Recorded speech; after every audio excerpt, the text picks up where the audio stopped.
Hey, everybody. Welcome back to another episode of the Hunt, Lift, Eat podcast, brought to you by Hunt, Lift, Eat Official on Instagram. Carter and Kerri back in the coast. Oh, my gosh. I feel like you the other day when you had your migraine, Kerri. Host and co-host seats. Tripping over my own words Saturday afternoon, man. Yeah. What's going on, dude? Dude, not a whole lot, man. It's a good Saturday morning. Just got done lifting, eating a big ass steak. Now we get to talk to Frank and Dan, dude. I'm excited. Heck yeah. So, got a couple fellas joining us from allegedly God's country up there in the northeastern region of this beautiful country. Familiar name and face and voice to the podcast, Frank Milito. What's going on, brother? What's up, boys? Thanks for having me on. Just happy to be here. Happy to have you here, man, from the great state of New York, Long Island. That's right. That's right. Had to have you on here for reasons that will be explained later on in this podcast. And making his debut on the HLE podcast, longtime team member, first-time podcaster, at least for this podcast, Dan DeLaiarro. What's going on, Dan? How you guys doing? Doing well. Thanks for having me. Yeah, dude. Happy to have you on here, man.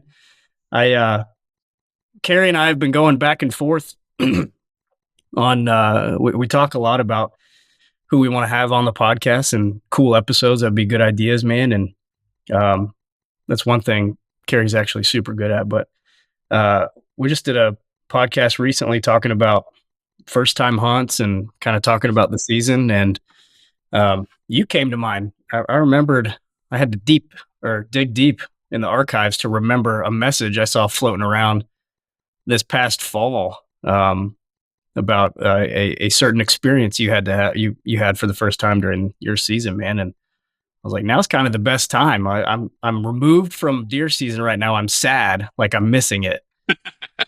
So this is how Kerri and I reminisce and get excited. Relive it, right? Yeah. Yeah. Yeah, dude. So we're stoked to have you on, man. But Dan, why don't you tell us a little bit about yourself and where you're from, man? Yeah. So I live on Long Island. I'm originally from Massachusetts, moved down here, chasing a girl kind of thing. I don't know. I run an engineering department for a company that makes seats for military aircraft. So that's pretty cool. And I am what you would call a adult-onset hunter. So I've only been in hunting. I grew up fishing. I grew up on a lake up in Massachusetts, grew up bass fishing my entire life. And family was just never into hunting. Moved down here and over the course of meeting some people, slowly got into the idea of, hey, I'd really like to get into hunting. Had a friend get me into it. Spent 2 years more or less just doing, we've got a month-long shotgun season down here, and then my buddy's got a little bit of land upstate where we can go rifle hunting, but never had any luck. And then I picked up a bow about 3-ish years ago now. Started playing around with that and spent 2 years hunting public land on Long Island, which, as you might imagine, is a little bit of a shit show. We can swear here, right? Yeah. It's a little bit of a hassle. There's a lot of, Frank will tell you, there's a lot of hoop jumping in terms of places you can go and how to get in there and all that good stuff. But It's the brave heart of hunting. what's that? Yeah, It's the brave heart of deer hunting. but I learned a lot in that time. I learned mostly what not to do, but it was 2 years of just going in the woods by myself and kind of figuring it out. And then last year, I got involved with some private land hunting around here, which was a pretty cool experience. Definitely put me on a lot more deer. And then I was able to experience my first harvest last year, which was pretty cool. So, Yeah, dude. That's way cool. That's what we're here to talk about, man. Yeah. I don't want to jump the gun. We're going to milk it, and then we'll get to that sounds good. the story at the end. And but y'all state has a super strong population of deer and culture of deer hunting, especially when you get in more rural parts of the state, which actually is the majority of the state, right? But can you guys talk to me a little bit about Long Island? Is there a hunting culture? My only familiarity is obviously knowing Frank for the last several years, but prior to that, it was that one viral video that took off because some kid shot a deer, and then the neighbors down the road were like harassing this poor kid Yeah. and his dad in their truck. And the dad was like, "This is legal. Like, we're allowed to do this." And Yeah. the woman was like, "I'm calling the cops." And he's like, "Do it, like, please." I was like, "It's not the confrontation I want to deal with when I'm uh, hunting or whatever, especially with your kid, right?" But like, can you guys talk about some of the hunting on Long Island? So first off, the hunting here is terrible, and I do not recommend anyone coming down here to hunt. There's a lot of people, Exactly. and there's like not really any deer down here. So I'm pleased with that, boys. Dan, go ahead. Yeah, I mean it's a fairly small island when you think about it. We've got two major counties down here that kind of splits the island in half lengthwise. And the eastern half of the island that Frank and I live on, Suffolk County, has a decent amount of public land that's set aside for deer hunting. It's not anything large, and like I said, we've got so many people here. You know, we're a suburb of New York City, so you can figure out the math and how many idiots live around Frank and I. But surprisingly to me, there's a good amount of outdoorsmen in that population. Um, and we, like I said, we have a lot of public land set aside for it, but it's crazy during especially during deer season, because it's just the woods are stacked with people. So you'll see guys pull decent sized animals out of the woods, but it's uh it's not that common, and it's definitely more when you get into some of the private land accessibility here that you get a little better options. But there's a lot of that going on too. So it's just busy. Like most of the guys down here will go upstate. They'll buy land upstate in the more rural areas, and kind of set up camps up there to hunt, and you get more success up there. And like you said, it's once you get away from kind of the New York City metro area, there's a lot more open land upstate, and it's a lot more opportunity. So I don't know, Frank, you can fill in whatever I failed to Yeah, I include mean, there. you hit it pretty good, but like just like most parts of the state and country, right? There's a certain culture that falls around certain hunting aspects, right? So for us, example, we're surrounded by water, right? So the waterfowl hunting here is pretty good, but I relate the deer hunting similar to the waterfowl hunting, where it's a lot of like gatekeeping and all that across the countries, right? Usually waterfowl is known like the old timers, gatekeep, right? It's a lot of that goes on down here. Like Dan said, there's a lot of hunting opportunities on state land, but certain times a year, there's different rules, right? Like you need a certain permit. You have to go to a check-in station. You have to be in by this time, out by this time. You can only stay in this general area. So if you're going to play the game, like you could play it right. And like, Dan said, some guys do pull out some pretty good deer. And then you have those opposing school of thoughts, right? Like hey, if it's brown, it's down because there's too many people, hunters. Yeah. And then there's I'm going to pass it. I'm going to, let them grow next year. And that's like a double-edged sword because, yeah, it makes sense. But here's the thing, like, because there's so many people in such a small area, if you pass up a pretty good deer, the guy who's in the next spot next to you, he's probably going to kill it. It just kind of, so it's like one of those balances. But if you are fortunate enough to have access to private land, and you have all the proper paperwork and proper clearances and whatnot, like you can kind of remove yourself from that congestion and kind of tailor a little bit of a better hunt, as if I was hunting down with you, Carter. Sounds a lot like hunting on post, like with the check-ins, check-outs, all the rules and things like that. And to be honest, it sounds like a giant pain in the ass, and I actually hate hunting on post because of it.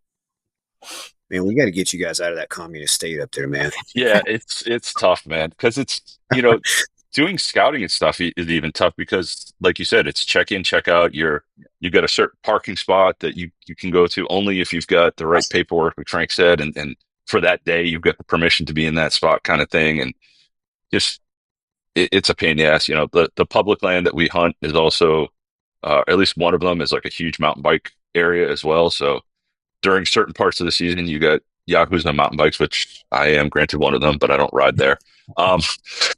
You got them running around. It is shut down for certain parts of that season, but some people pay attention, some people don't. I've been out I've been out rocking around with my shotgun and just had random people roll up on their bikes, walking their dogs, doing all kinds of crazy stuff, and they're freaked out because you're in their woods Right. hunting. But Right. like, hey, I pay to be here. You don't like. My woods too. Kerri, Yeah. didn't you have a hunt ruined this fall by someone walking a dog?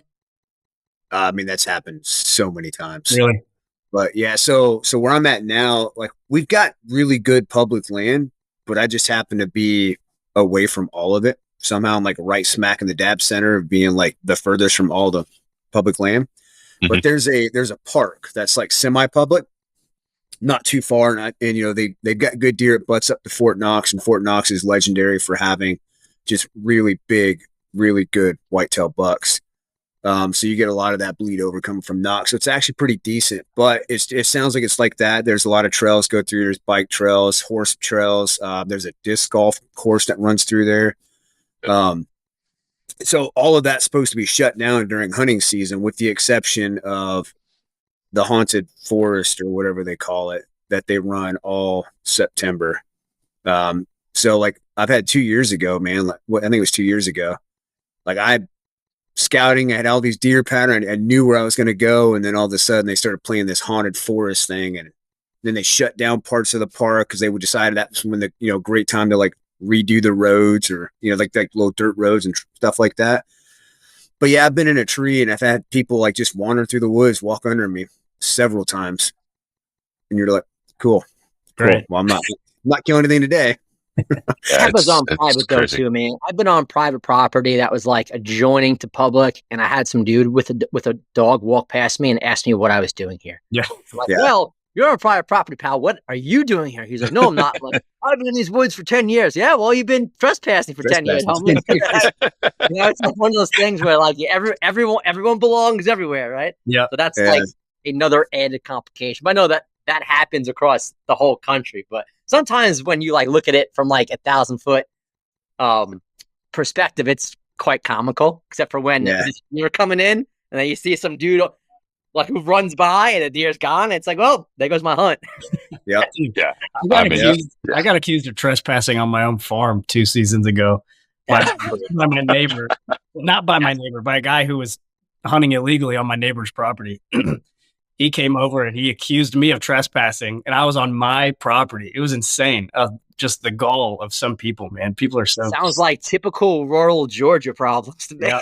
And I was like, who are you, dude? I think you're actually trespassing. I don't think you're supposed to be here. But fortunately or unfortunately, I think maybe some of y'all's woes on Long Island they're not isolated and they're not unique.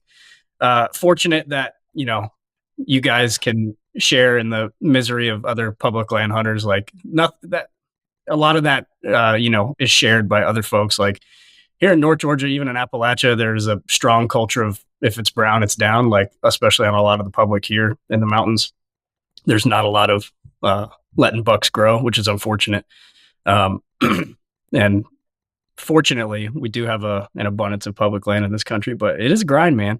And you sure picked a tough way to enter into this passion, Dan. But you know, you said you decided to start hunting. You're an adult onset hunter, and Kerri and I both are as well. We didn't start hunting till we were adults. But talk a little bit more about, you know, what made you decide to make that jump, man. When were you like, this is something I want to do and something I want to do? That's a good question. So like I said, I grew up fishing. You know, we grew up in a lake, and my dad was a big bass fisherman, and that was just something we did. And I always liked that. I've always been into the outdoors. You know, I was a Boy Scout growing up until I found football and girls in high school. But and I love the camping part of it and being outside. So like one of my favorite things to do is head up to New Hampshire and go to the White Mountains in New Hampshire and go backpacking up there. Like I love being outside, and the concept of kind of rolling that aspect of my life into also, you know, providing food for the family was just pretty cool. Now, I married a girl from Long Island, so like, and she's a Queens girl. She's not an Eastern Long Island girl. So like, hunting was not her thing. Yeah. But the concept of being able to provide for my family, like really kind of just stuck with me. Like I like having a garden in the backyard and grow my own food and that kind of thing. So it was just kind of a natural progression. And then, so I got into it with the shotgun and then the rifle hunting, and that's all well and cool. And I like it. It's a fun part of the season. But when I picked up a bow, there was just something about it that was just like magical to me. It's, first of all, it's something I can do in my backyard every day, which is great. And second of all, it's just more personal. I don't know if that's the right word, but it's the word I'm going to use. It seems a little more intimate, and it seems like it's something you really got to work at. Like, I'm not the best marksman with a rifle, but I feel like, 100, 150 yards, I can reach out and touch something relatively easy. With the bow, you got to really work to get the animal close enough to you. It's a in-person thing to have that situation. And it really kind of spoke to me. It was just, I don't know. I enjoyed it because it's not only that, but it's also like, I mean, you guys know, you sit out there and just being able to see the animals as they come around you. Like, it's a really cool feeling. I've had other deer just walk under my stand and you just watch them for half the time. Like, there's plenty of times where I've just not even drawn my bow back and just watch the deer as they kind of come in and do their thing. And it's so cool. So, yeah, that's what kind of drove me to hunting, though, was the idea of providing for the family, but also just a way to be out in the woods and a way to be kind of, get out of the rat race. Frank will tell you that Long Island can be a cement jungle if you let it be. Like, it's all just strip malls and highways and, quarter acre house lots by house lots by house lots. And there's not a lot of like nature peace to be had. So going out fishing, getting out hunting, like that was a way to kind of get back into the woods, because I couldn't get back up to New Hampshire and go camping and backpacking every weekend. I got 2 girls who are in high school now, a wife, we're busy. Like, it's just, I don't have the time to do all that, but I can find time in the fall to get out hunting. So it was a way to get back in the woods, a way to put a little food on the table and just, kind of reconnect with that part of my life. Dig that. Yeah, man. Yeah, like I'm similar, man. I grew up an outside kind of kid. I didn't pick up I bow hunted before I rifle hunted, but I didn't start hunting until I was in my mid 30s, man. But I would always, same thing as you, man. I loved hiking, backpacking, stuff like that. I did some fishing, in my younger days and all that. But once I stepped in the woods with a bow in my hand, man, like, you're no longer a nature observer, right? When you're hiking, when you're camping, like, you're a nature observer.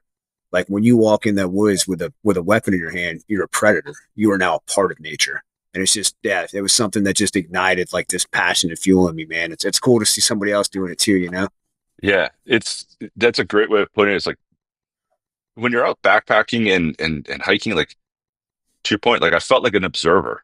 Whereas, like, as soon as I walked in there with a bow, it's like, I'm part of this ecosystem now. Like, yeah. like I am part of that chain of life. And just, yeah, it was a different feeling. Yeah, you use the word intimate, and that's the totally most appropriate word, especially when you're carrying a bow, man. You're an active participant in everything that's going on, whether you decide to just observe and watch deer movements and patterns, which is like so freaking cool, and not just deer, right? I've gotten caught up just watching coyotes when maybe I should have been pulling the trigger, but like, yeah, I should have been shooting coyotes, but it's just like so cool to like watch them do their thing in their, native habitat, whatever it is, whether fox, or I've had cool moments with like badgers or like other birds or like whatever, man. Like, being that type of participant in nature, it's kind of like the most human thing that you can do. Like, it is so deeply ingrained in our DNA. It's like, this is what I'm supposed to be doing.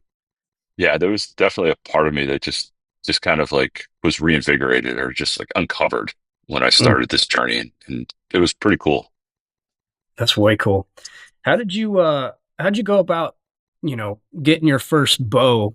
And maybe you can talk about, some of the barriers to entry jumping into the hunting world as an adult. Did you have a mentor? Did you have like a good, bow shop you trusted? How did you go about that process? Yeah, the bow was interesting. So, I'm part of a men's group, and the men's group, the concept behind it is a lot like what the HLE family does, but it's we try to create better men in the community, better husbands, better fathers, that kind of thing. And the the group within the group that I'm part of, one of my good friends there is a big hunter out in PA. And just talking to him, kind of, exploring these options as I grew through the process, he's like, you got to get into the bow. You got to start shooting a bow. You got to try this. So I was like, okay, we've got a couple of bow shops on the island. And I just went to one. I was like, I don't know anything about anything. Like, I'm an engineer. I did a little bit of research, but that's also dangerous because I can go down rabbit holes, and I try not to sometimes because it can be analysis paralysis. Yep. So I walked in. I was like, hey, listen, this is what I want to do long term. This is what I want to do short term. Short term, I want to target shoot, maybe do something like tack or something like that in the next year or two. And then eventually I want to get into bow hunting within, the next 12 months, let's say. And they're like, okay. So I shot a couple bows there. I ended up picking one that just felt comfortable for me. I was making pretty good groupings, and it just went from there. It was really like an easy process in the sense that I went in with no expectations. I really didn't have a particular brand or model that I wanted to buy. I knew like the top 3 or 4 brands that I was going to look at, and that's why I went to the particular shop, because they carried those. But other than that, it was go in, try a couple bows, see what feels comfortable. This works for me. Great. Let's wrap it up. Let's get a couple arrows and a target and out the door. So, and then it was just shoot. Yeah. Started at like 20 yards in my backyard, and I'm on one of those quarter-acre lots, so I think I get about 30 yards if I caddy corner across my property, and that was about my range. So that's great. Kerri wants to know what kind of bow you picked up and what you're shooting. I've got a Hoyt Torex.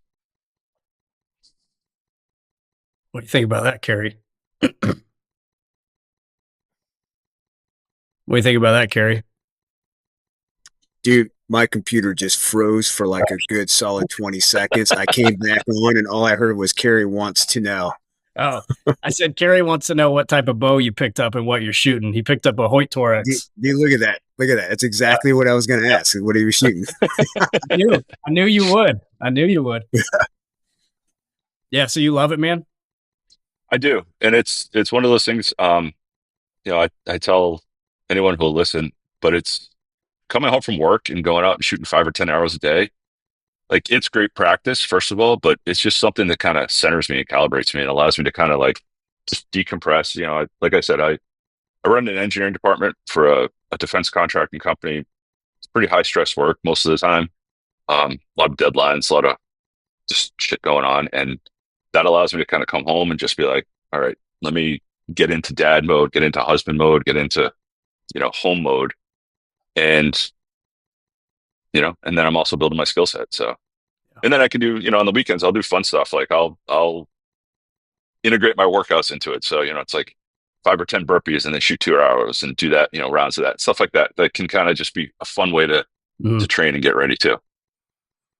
Yeah. And what you said about that transition coming home from work and then switching, like, men, especially husbands and fathers, wear a lot of different hats, right? And that transition is important. And, part of, being the best that you can be, wearing all those different hats respectively.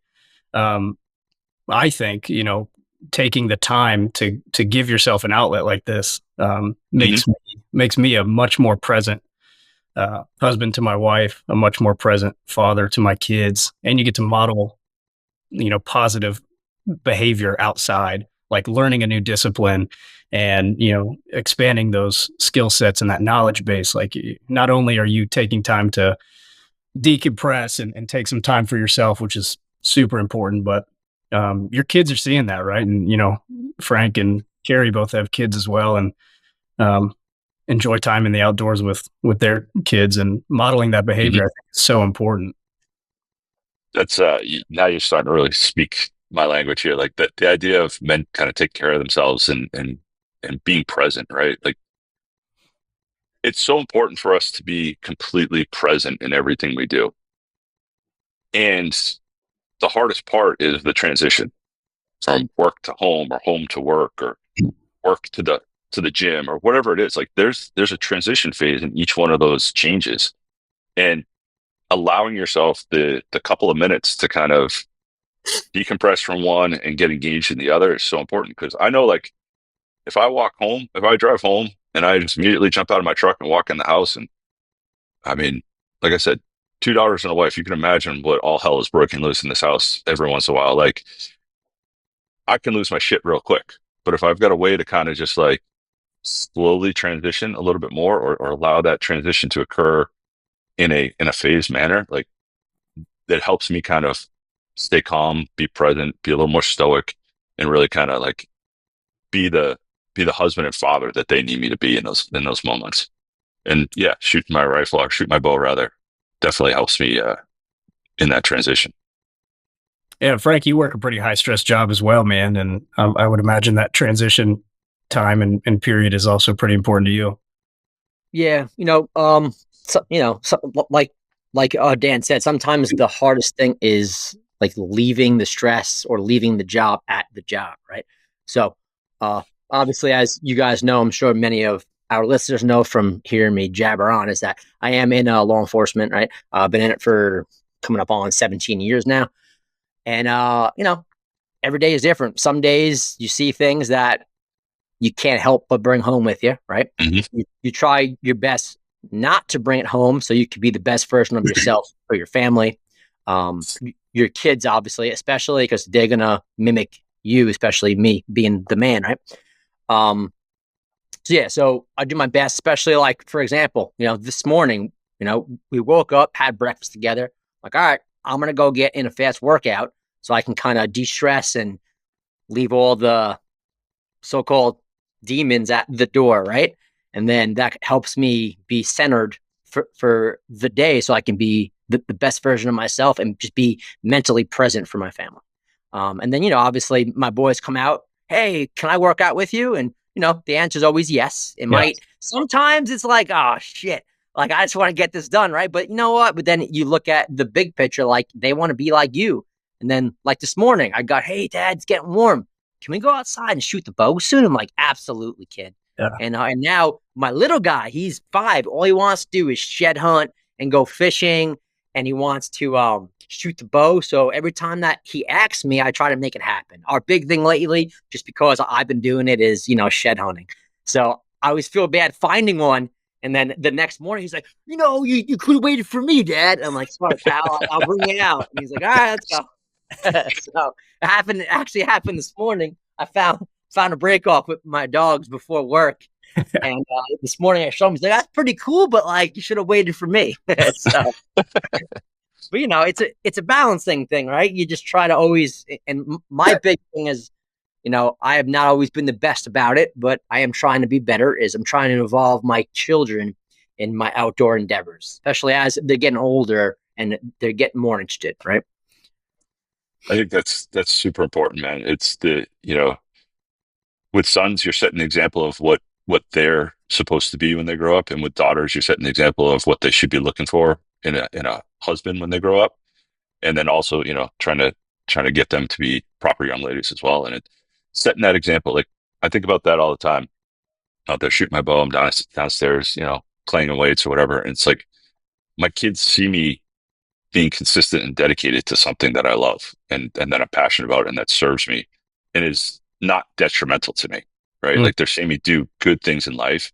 And it's so important to set that example for your kids and kind of be there. And also it's important for you because, like, if you're just constantly, giving into them and giving into other people, but not taking care of yourself, like, you're going to burn out eventually. Like, you need to also do those things for yourself so that you can serve others.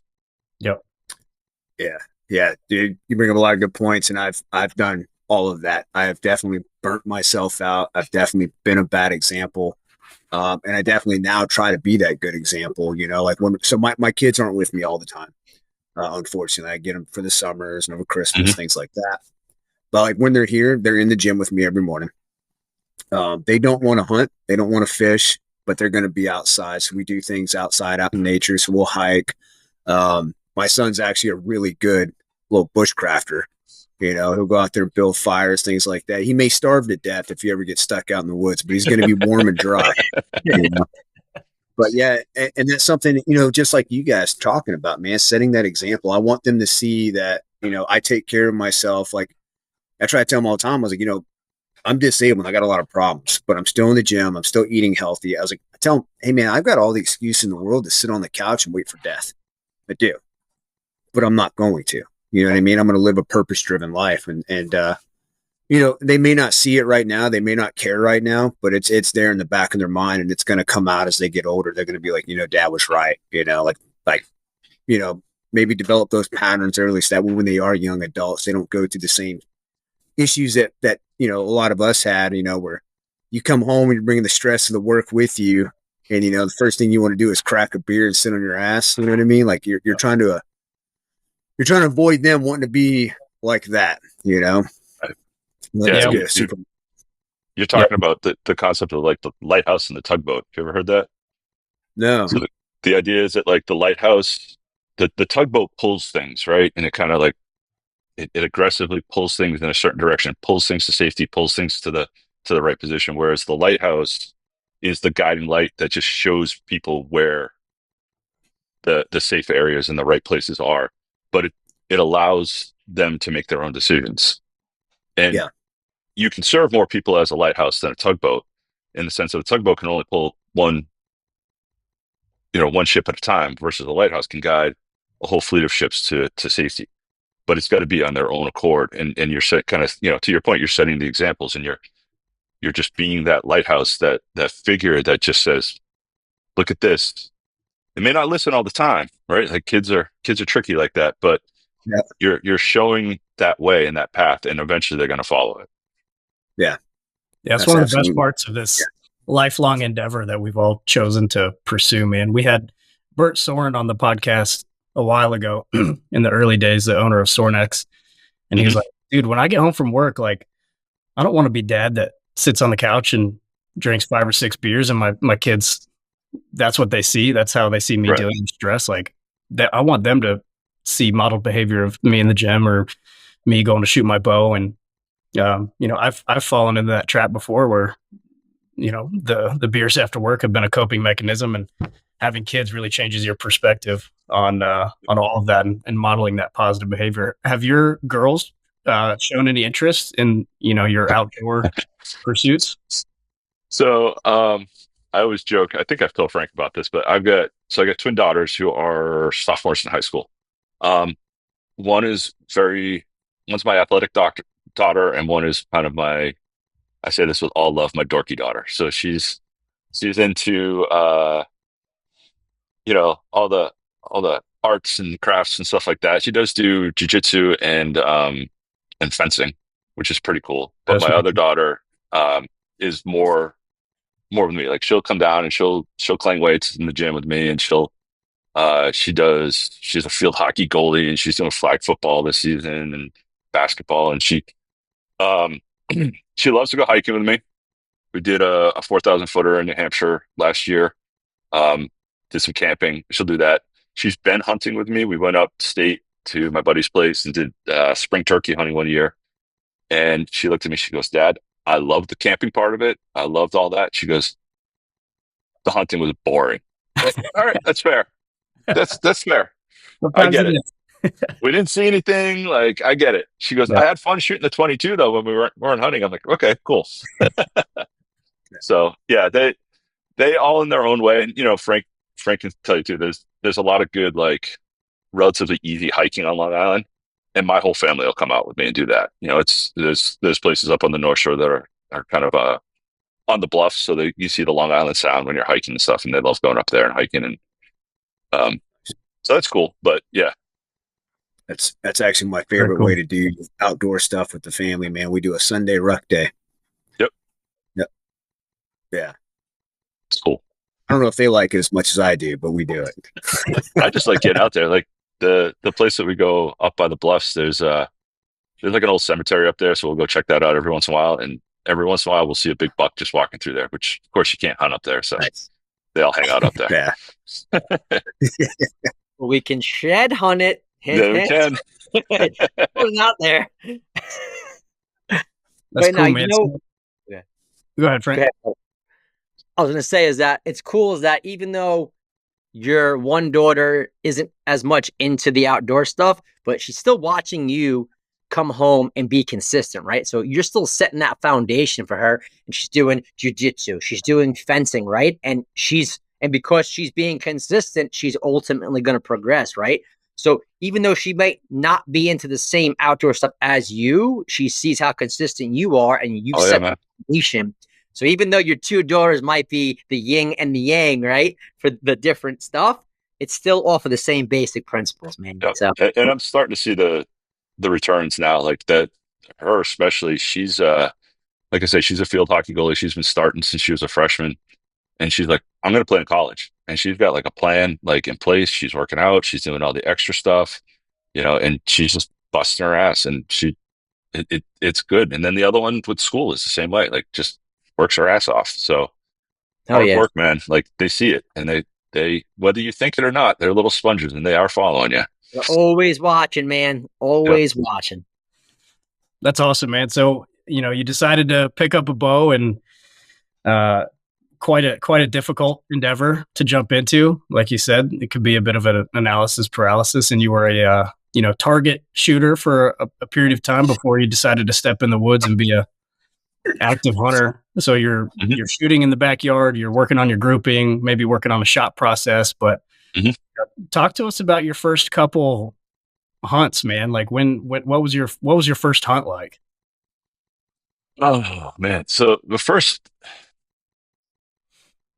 hunt ever was a shotgun hunt, and I went out with a buddy on state land down here. It was pretty cool because it was like our shotgun season is January, so we roll out. It started snowing. We were finding tracks, but we just weren't seeing anything. So that was fun, just because it was like a snowy day out hunting.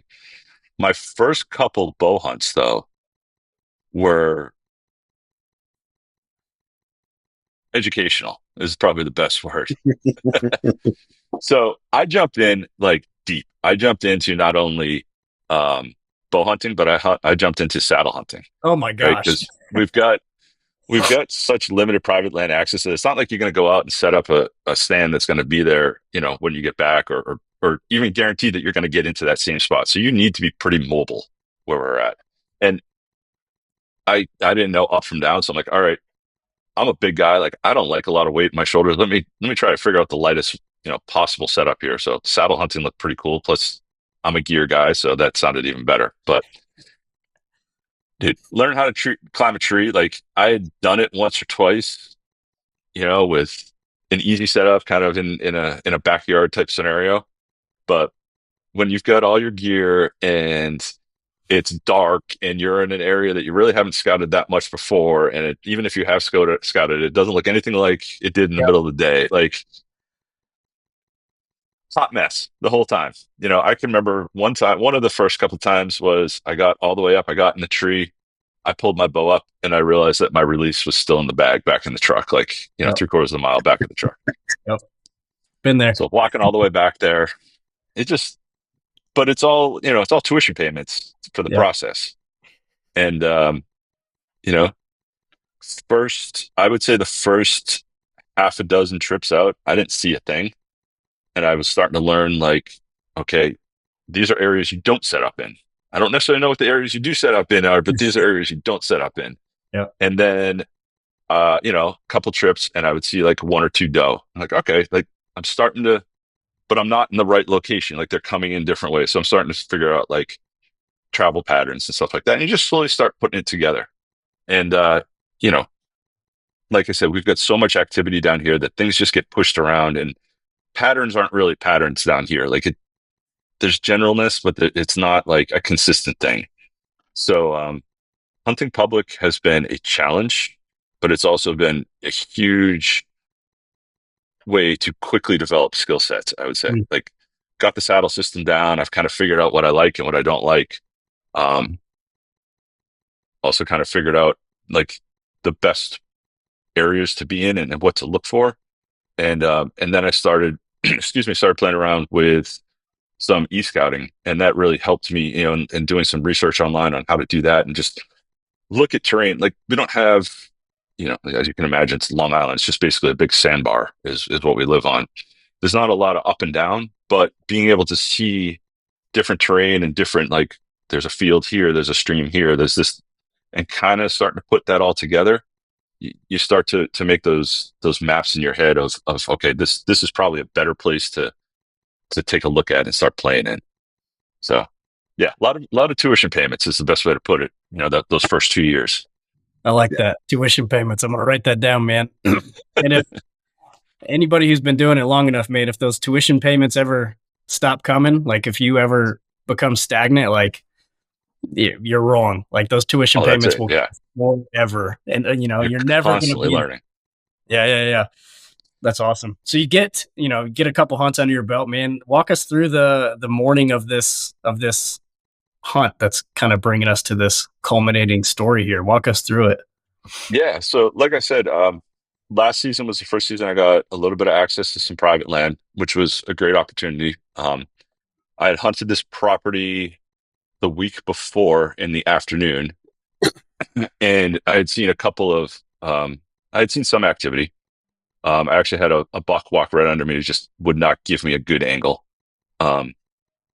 And then driving out that night, of course, like after sundown, you see like 4 or 5 deer just running around like that. And you knew they're going to go right through your shooting lanes. But so I went back the next weekend, get into the stand, no action. And then all of a sudden around, I'd say about 9 o'clock, I look over and I'm sitting in the tree stand and I'm facing out, and I'll say about 30, 35 yards out is the edge of the road. And it's just this wooded area. And then the edge of the road, there's a road to my left. And then I can actually see the neighbor's front yard across the street.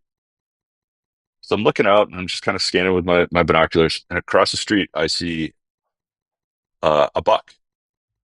And he's at least like 80 yards out at this point. So I'm like, okay, it's over a street. Like the school bus had just come by 20 minutes ago. Like, this is suburban hunting at its best, right? So I'm like, you know what, screw it. What's that? It's its own animal, but oh yeah, you can work.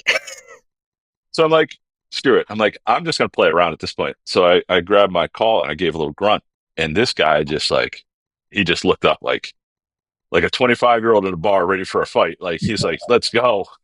And he kind of looked over, and I gave him a little grunt, and he starts walking across the street.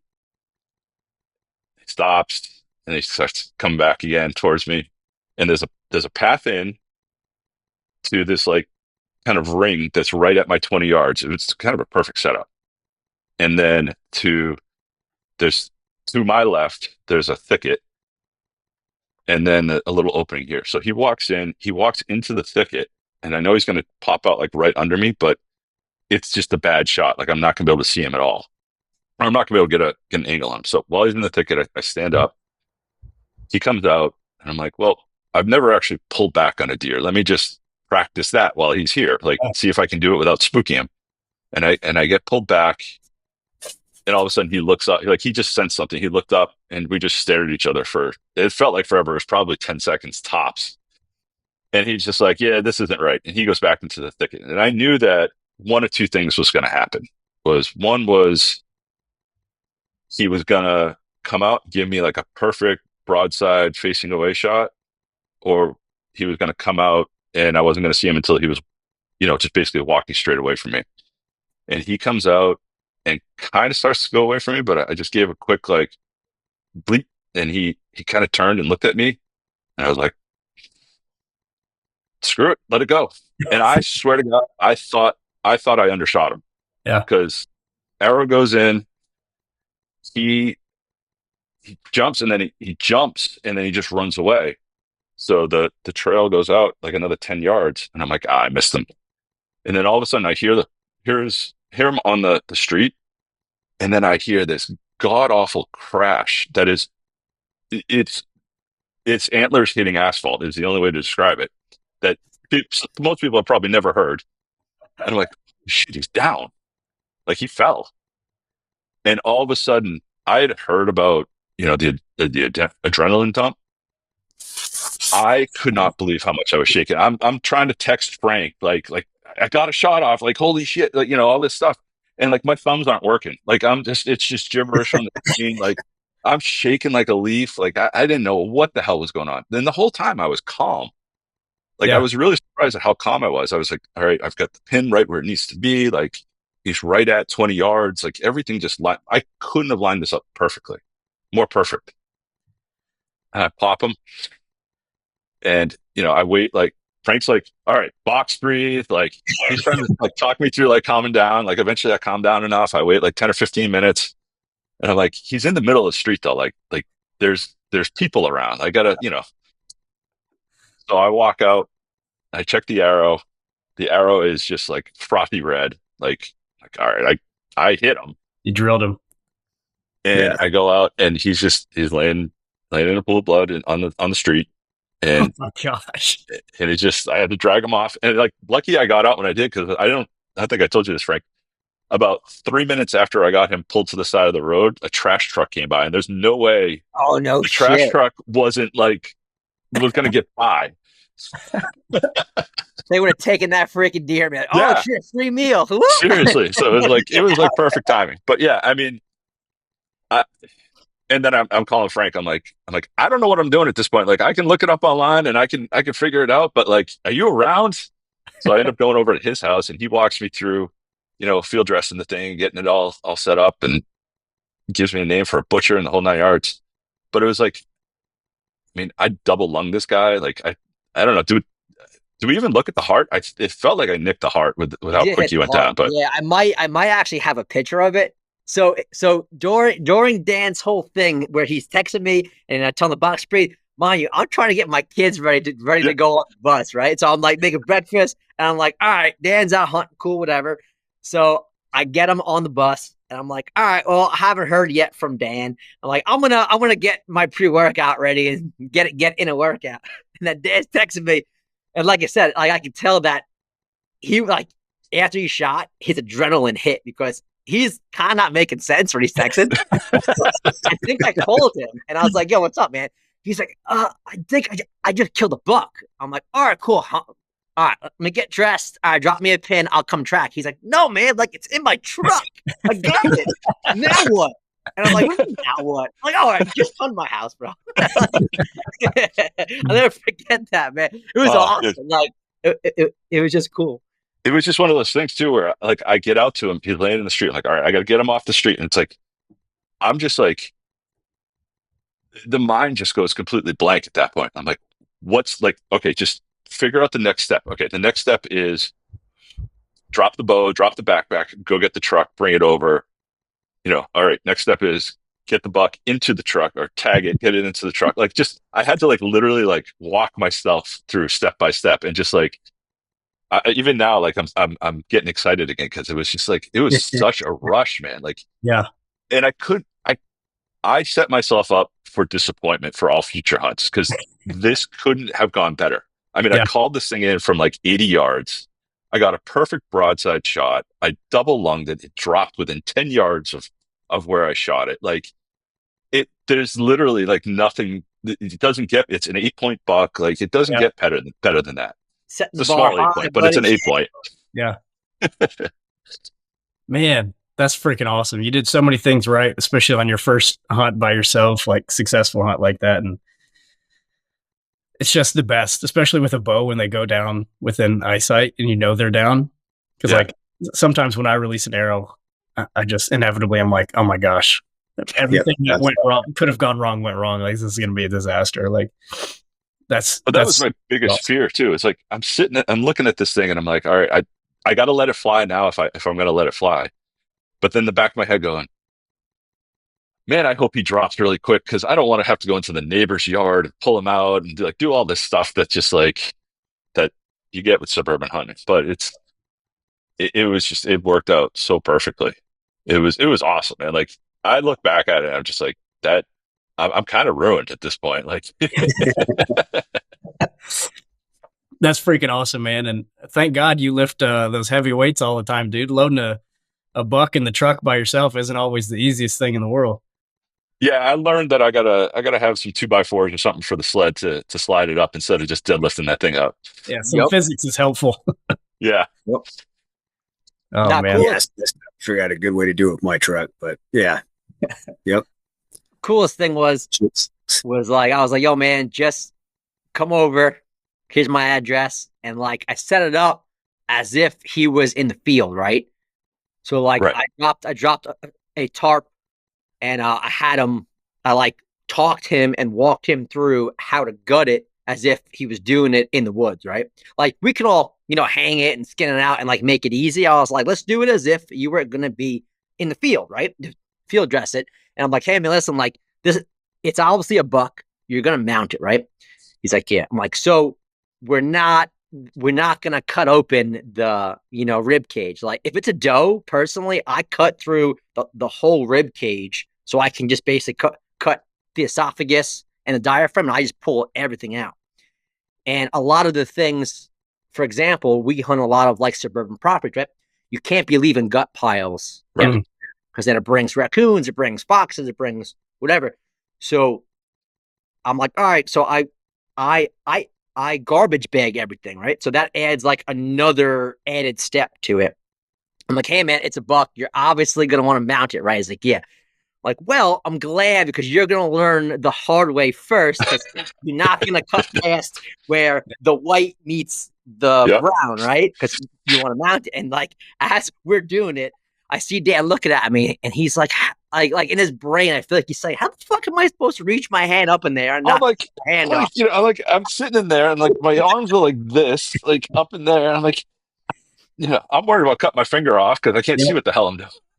And he's a bigger dude, so like all his limbs are bigger than mine, right? Like I have a hard time sometimes fitting my hands up in the cavity. But the cool thing is that like he was open to learning, so he was super into it. Like I would show him the cut, he would do the cut. I explained to him, try and not nick some guts. It's gonna stink. And this guy's bladder was actually really full, which was kind of good. Yeah. So we kind of, I was showing him how to not hit it. And like, so, it was cool. I mean, he did everything perfect. Like, and like, I was just happy that like I can pass on some knowledge that now his next time out, especially if it's a doe, he's like, oh, this is a piece of cake, man. Yeah. So now it's cool. Yeah, that was honestly the best part was the support I got for Frank. So thank you, man. Like I can't thank you. And I know I've thanked you before, but I can't thank you enough. Absolutely, And man. then, My pleasure. Just getting on like the team chat here with the HLE team, and just like the support you get from everyone here is awesome. Like it's just everyone was stoked. Everyone was like, cheering me on, asking questions, like all the stuff. And it's just it's a great group, and it's a great support for that. But yeah, the experience, man, it was incredible.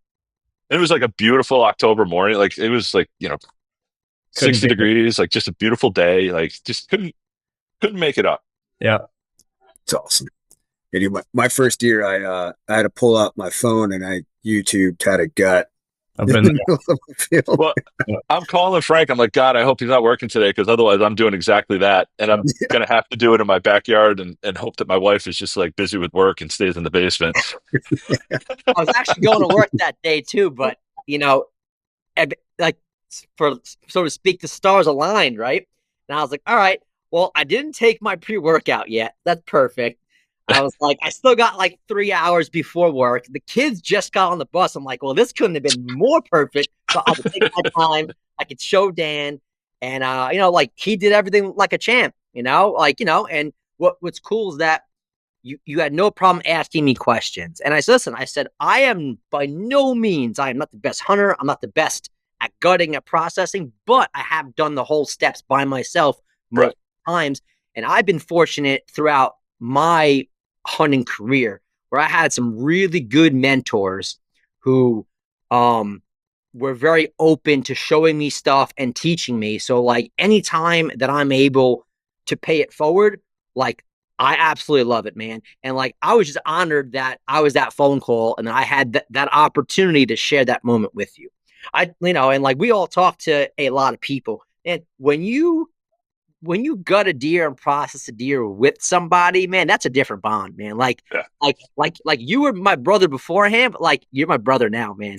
Yeah. You know? Like it's just different. You guys It know what I'm was talking about. it was like it was very like almost tribal. Like, like Yeah. if it that kind of thing has been happening for centuries, right? Like, and it was very much the same. Maybe the tools were a little bit different, but not much. And A the little process bitter. is the same. It's one guy kind of teaching another guy how to process a deer, how to process an animal, and it was just it was a really cool moment. That's so awesome, man. That's what the team was created for moments like that, man. And I get more hyped when other people are successful in their hunts. And Hmm. like I said, let Frank, like passing that on, and like Dan, you'll be able to help people in the future. You know what I mean? Like Yep. it's just adds a whole nother layer to the entire process. And man, that's so freaking awesome. So, and like you said, Frank, like when you're elbow deep in the chest cavity of something, you just put an arrow through, like, yeah, it's a bond, man, for sure. Yeah. That's a different kind of bond. Yeah, a lot of people like when you try to explain it, unless like you've been in that situation, like they're like, I just don't get it, man. I'm like, it's fine. It's like that. That's okay. It's just, yeah, exactly. It's different, you Yeah. know. But hell yeah, Seems- man, it was awesome experience, dude. Like I just enjoyed it. Like as I'm getting older, like, and I guess maybe because of the whole having kids thing and trying to be like a better mentor. Like, man, I've really transitioned into like I just love showing people things, like especially outdoor stuff, man. Like, Yeah. I feel like I'm getting more joy out of that than actually the harvest myself. Yeah. Don't get me wrong, like I love filling the freezer for my family, but if I'm able to pass on some knowledge to somebody else, like, man, I'm in, dude. I don't care where I am. If I'm at work, I'll fucking leave work, Like I love that shit. I get more joy out of that. That's how you build your legacy though, too. Like that's, your legacy isn't necessarily what you do, it's what you pass on. Yep. So it's, if you can help people and develop them, then man, it's not much better in the world than that, in my opinion. Hell yeah. Absolutely, yeah. Well said, dude. So you decided to shoulder mount this guy. So you're still waiting to get that back, I assume. Yeah, I actually just texted the guy the other day. I'm like, what's going on? I gave it to you in October. Where is it? So still waiting for him to show up, but he should be here soon. But we've been eating them, so Yeah. that's nice. Yeah, that's what I wanted to ask. Like, what is the eating part of Hunt Lift Eat? What have you been cooking for the family? What's been good? I was going to ask, what was the first meal you made out of Yeah. them? It's a good question. I made the back straps, and I had a back strap. I was like, I gotta. This is for me right now. Like, this is special. So, kids tried it. I've got one who really likes steak, one who's and it went as you expected. The one who likes steak was like, yeah, this is pretty good.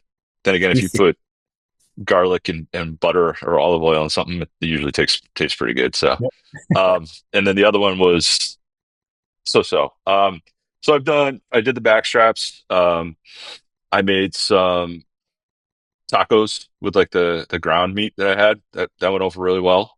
And then I did like a ossobuco with one of the shanks, and Nice. everyone seemed to like that a lot. So far that's kind of been what it is. We've been using the ground meat a lot for different things. I'll roll them into meatballs or throw them in a lasagna or something here and there. But it's funny. The kids, if they know it's the venison, they get a little squirrely. But if they don't, they just think it's red meat and they roll with it. So I don't know. Yeah. Also, buco for your first deer, man. That's pretty high speed. Yeah, well, I'm gonna have to the look wife, what that is because it sounds fancy. Yeah, it's basically just slow cooked. I had a butcher, so when I killed mine, I like it was hot out. I didn't have time to process it, and it was a buck. So, and I told the guy, I'm like, I just want steaks and ground, man. It's all I want. And he like, I go and get it. He threw in a couple shanks. I'm like, what the hell am I supposed to do with this thing, man? He's like, oh, Sabuco. I'm like, I don't know what that is. I'm not fancy, man. But so Meat Eater has a great recipe online. Just check that out. all right. Yeah. Hell So yeah. that's what I did. And it's easy too, man. It's like, slow cooker type meal. So just set it and forget it. Sweet. But yeah, I mean, I love it. And, I've gotten meat from friends over the years, and there's always something different about eating venison versus, just like regular red meat. But to eat something that you've harvested yourself is like, it's just completely different. Like, yeah.